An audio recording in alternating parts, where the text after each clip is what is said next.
7 Delta, confirm you have eyes on. Cover fire!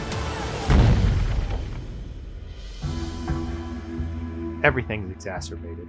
Minutes feel like seconds, and seconds feel instantaneous. Tackling Sergeant Mitchell from a grenade that exploded within seconds. That is one of 3 moments in that day that will forever be ingrained.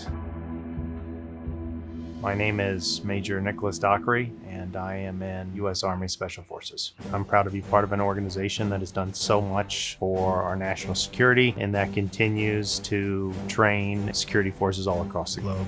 Throughout my Army career, I have been an infantry platoon leader, security force advisor, an executive officer for an infantry company, and a special forces detachment commander. I would say I've worn a multitude of different hats throughout my short tenured career in the military.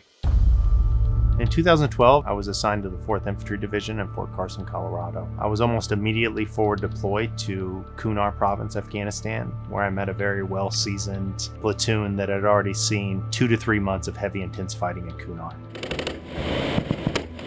There became a security gap in a place called Kapisa Province, Afghanistan. The majority of our adjacent units had already left the area, and it put us at an incredibly vulnerable position. My forward observer and I got the radio call that they needed immediate reinforcement, and he and I sprinted across this open field to link up with Sergeant Mitchell and his element. When I arrived, Sergeant Mitchell was in a standoff with a machine gunner. Another team leader informed me that they were completely surrounded and running low on ammunition, and had sustained a urgently wounded U.S. soldier who needed immediate medical attention.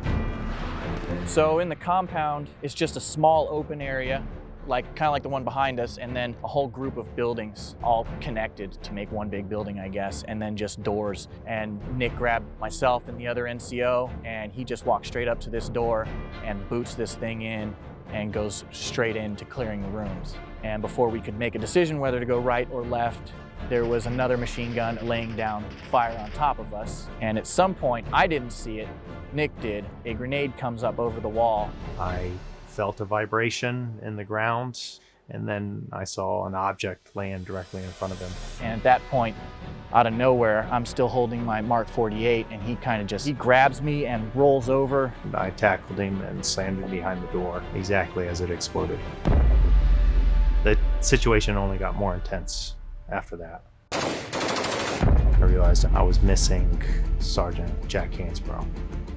When I went back into the alleyway, Sergeant Hansbrough was completely unconscious. I presume that he had passed, and 2 enemy fighters were trying to drag him away. And I was fortunate enough to close with and eliminate those 2, and with the assistance of Sergeant Mitchell, we dragged Sergeant Hansbrough back to cover.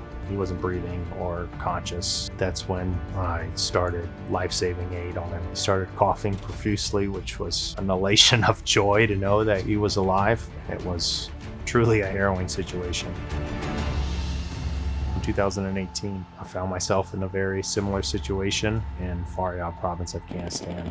The number of enemy fighters increased by tenfold. 3 or 4 enemy fighters attempted to overrun my truck. We quickly formulated a plan to defeat it. We grabbed a handful of grenades each, opened our doors, threw them on their position, and once the threat was eliminated, we immediately went back to supporting the rest of the convoy.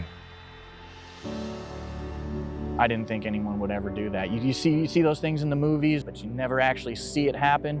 I got to see it happen, and from that point on, he was not just my LT, not just my platoon leader. That was my friend. I was thankful that they had lived, but I felt an immense amount of guilt for having their lives permanently changed. I must have had 1,000 nightmares. I don't think I ever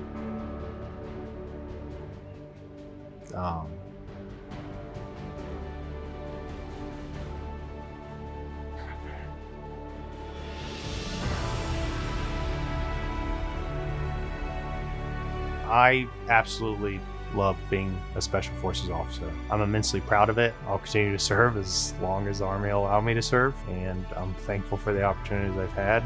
I think it is truly an organization that allows you to come from very humble beginnings that I came from and achieve things that you never would have thought of in any other capacity.